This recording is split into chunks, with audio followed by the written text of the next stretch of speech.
बहनों और भाइयों, मैं हूं आपका होस्ट जटाशंकर पंडित जी। आज इस एपिसोड में रामचरितमानस के बालकांड में तुलसीदास जी की दीनता और राम भक्ति में कविता की महिमा की चौपाई। सो केवल भक्तन हित लागी, परम कृपाल प्रणत अनुरागी, जेहि जन पर ममता अति छोहू, जेहिन करुणा करी कीन्ह न कोहू की व्याख्या की जाएगी। चलिए शुरू करते हैं।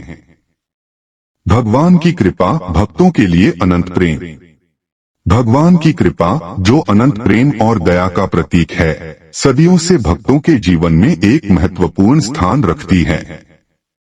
यह केवल एक धार्मिक विश्वास नहीं, बल्कि एक अनुभव है जो भक्तों को जीवन की कठिनाइयों में सहारा देता है।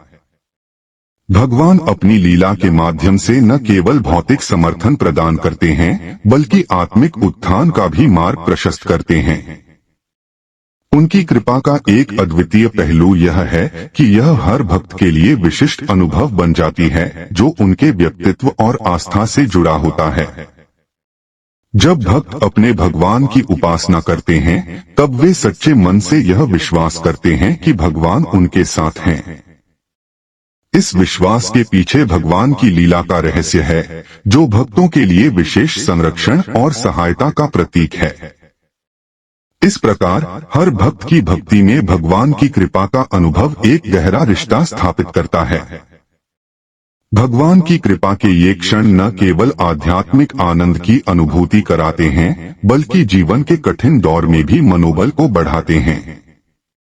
कई कथाएं और प्रसंग हैं जो बताते हैं कि कैसे भगवान ने अपने भक्तों पर अपनी कृपा बरसाई है। इन कहानियों में भक्तों को अपने संकट के समय में भगवान द्वारा संरक्षण प्राप्त करने की प्रेरणा मिलती है। इस तरह से भगवान की कृपा जीवन को आकार देती है और भक्तों को जीवन की चुनौतियों में प्रेरित करती है। भक्तों के प्रति भगवान का यह अनंत प्रेम उन्हें न केवल आंतरिक शांति, बल्कि स्थायी खुशी भी प्रदान करता है। भगवान की लीला का उद्देश्य। भगवान की लीला का उद्देश्य मुख्यतः भक्तों के कल्याण के लिए होता है। धार्मिक ग्रंथों के अनुसार भगवान का अवतार और उनके द्वारा किए गए कार्य केवल इस धरा के जीवों के उत्थान के लिए होते हैं। जब भी संसार में अशांति या अन्याय बढ़ता है, तब भगवान स्वयं अपने भक्तों को मार्गदर्शन देने हेतु प्रकट होते हैं। यह उनका संवेदनशीलता और सजगता का प्रदर्शन है, जिससे वे भक्तों की मनोस्थिति को समझते हैं और उन्हें कठिनाइयों के समय में सहारा देते हैं।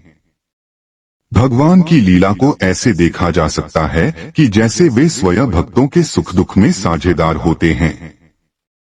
जब भक्त किसी समस्या का सामना करते हैं, तो भगवान उनकी कठिनाइयों का सामना करके उन्हें साहस प्रदान करते हैं। इस संदर्भ में वे कभी भी अपने भक्तों को अकेला नहीं छोड़ते। यह उनके दयालु स्वभाव का एक महत्वपूर्ण पहलू है, जिससे भक्तों का विश्वास बना रहता है। यही कारण है कि भक्त अपनी समस्याओं को भगवान के चरणों में रखकर हल की आशा में रहते हैं। बिना किसी स्वार्थ के भगवान की लीला केवल भक्तों के कल्याण के लिए होती है। वे अपने भक्तों के मार्गदर्शक बनकर उनकी समस्याओं का निवारण करते हैं। यह समझना आवश्यक है कि जब भक्त अपने कर्तव्यों का पालन करते हैं और भक्ति भाव से जीवन जीते हैं, तब भगवान उनके साथ होते हैं। वे उनके प्रति पूर्ण रूप से सचेत रहते हैं और समय आने पर उन्हें अपने दिव्य शक्ति से सशक्त बनाते हैं। इस प्रकार भगवान की लीला का मुख्य उद्देश्य भक्तों का मार्गदर्शन करना और उन्हें कठिनाइयों से उबारना है। कृपा और ममता, भक्तों की सुरक्षा। भक्तों के प्रति भगवान की कृपा और ममता उनकी आध्यात्मिक यात्रा में महत्वपूर्ण भूमिका निभाते हैं। जब भक्त पूरी श्रद्धा और विश्वास से भगवान की आराधना करते हैं, तो उस समय भगवान अपनी असीम कृपा से भक्तों को सुरक्षा का एहसास कराते हैं। यह विश्वास केवल एक वैचारिक धारणा नहीं है, बल्कि इसके पीछे एक गहरा अर्थ भी छिपा है। कृष्ण, राम, शिव या देवी देवताओं की कथा सुनने से यह स्पष्ट होता है कि जब भक्त सच्चे मन से अपनी प्रार्थनाएं करते हैं, तब भगवान उनकी रक्षा करते हैं। भक्तों के प्रति भगवान की ममता उन्हें हर परिस्थितियों में सहारा देती है। अगर कभी भक्त पर संकट आता है तो उन्हें यह विश्वास होता है कि भगवान उनकी रक्षा करेंगे। इस विश्वास का आधार यह है कि जब भक्तों पर भगवान की कृपा होती है तो वे उन पर कभी कड़ा व्यवहार नहीं करते, बल्कि उनकी रक्षा करते हैं। भक्तों की सुरक्षा का यह अनुभव न केवल उनके लिए बल्कि समाज के लिए भी सुरक्षा का एक महत्वपूर्ण पहलू है। जब एक व्यक्ति भगवान की कृपा से संजीवनी पाता है तो वह अपने आसपास के लोगों के लिए भी प्रेरणा बन जाता है। ऐसा भक्त दूसरों के प्रति करुणा, दया और सकारात्मकता का संदेश फैलाता है। इस प्रकार भगवान की ममता और कृपा से न केवल भक्त सुरक्षित होते हैं बल्कि समाज में भी एक सकारात्मक परिवर्तन देखने को मिलता है। भले ही परिस्थितियां कितनी भी चुनौतीपूर्ण हो, यदि भक्त का विश्वास मजबूत हो तो भगवान की कृपा हमेशा उसकी सुरक्षा में उपस्थित रहती है। शरणागत भक्तों का विशेषाधिकार। शरणागत होना एक महत्वपूर्ण अवधारणा है जो भक्तों के जीवन में भगवान की अनुकंपा को अनुभव करने की प्रक्रिया को सूचित करती है। संस्कृत में शरणागत का अर्थ है भगवान के पास शरण में जाना। जब भक्त अपने दुख, भय और सांसारिक परेशानियों को भुलाकर पूर्ण समर्पण के साथ भगवान के प्रति अपनी श्रद्धा और प्रेम व्यक्त करते हैं, तब वे शरणागत कहलाते हैं। इस स्थिति में भक्त अपनी व्यक्तिगत कठिनाइयों को भगवान के हवाले कर देते हैं, जिससे उन्हें शांति और सुरक्षा का अनुभव होता है। शरणागत होने के कई महत्वपूर्ण पहलू हैं। पहले, यह भक्त को अपने अहंकार और व्यक्तिगत इच्छाओं को छोड़ने में सहायता करता है। जब भक्त अपनी संपूर्णता के साथ भगवान की ओर मुड़ते हैं तो उन्हें भगवान की लीला और कृपा का अनुभव होता है।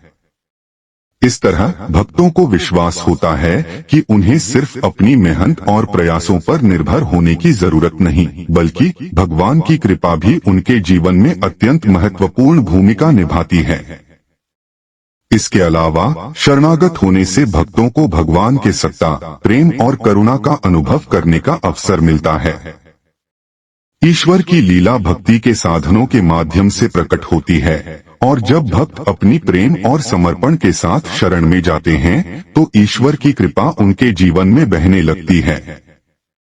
इस प्रक्रिया से भक्त को केवल सांसारिक सुख ही नहीं बल्कि आध्यात्मिक उन्नति भी प्राप्त होती है। जो भक्त शरणागत हुए हैं उनके लिए भगवान की कृपा हमेशा उपलब्ध होती है, जिससे वे जीवन की विभिन्न चुनौतियों का सामना कर सकते हैं। आज का एपिसोड यहीं समाप्त करते हैं।